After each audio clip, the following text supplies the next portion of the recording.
আজকে করব নিরামিষ তরকারি। নিরামিষ মানে পেঁয়াজটা দেবো, আদা রসুন পড়বে না, মাছও পড়বে না। যাই হোক, বাগান থেকে টাটকা ওলকপি তুলে নিয়ে এসেছি, আর আলু। ওলকপি দেখো না, তেজে ফেটেও গেছে। যাই হোক, ওলকপি নিয়ে ওলকপি দিয়ে আর আলু দিয়ে তরকারি করব। ওলকপি আলুগুলোকে কেটে নিয়েছি, ওলকপিগুলোকে এরকম ছোটো ছোটো ডুমো ডুমো করে কেটেছি।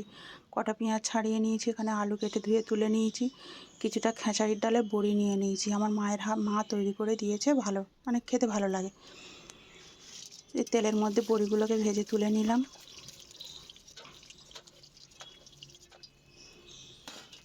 ওই তেলের মধ্যে একটু কালো জিরের ফোড়ন দিয়ে দিলাম, দিয়ে তারপর আলু আর পেঁয়াজ একসঙ্গে কেটে রেখেছিলাম দিয়ে দিলাম।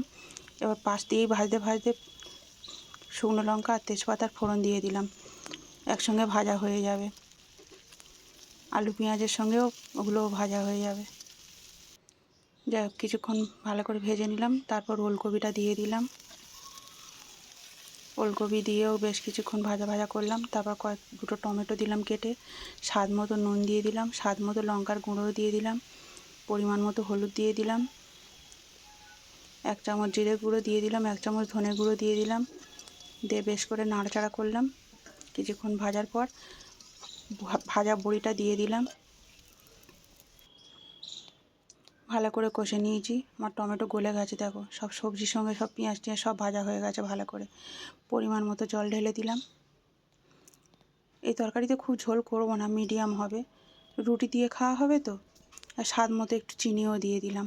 আলু আমার সেদ্ধ হয়ে গেছে, ওলকপিও সেদ্ধ হয়ে গেছে, তরকারি হয়ে গেছে, নামিয়ে নিলাম। এটা দিয়েই রাত্রে আমাদের রুটি খাওয়া হবে। আমাদের তো খুব ভালো লাগে। এরকমভাবে তোমরাও করে খেয়ে দেখো, আশা করি ভালো লাগবে। আর রান্নাটা ভালো লাগলে লাইক, কমেন্ট, শেয়ার ও সাবস্ক্রাইব করো। সবাই পাশে থেকো।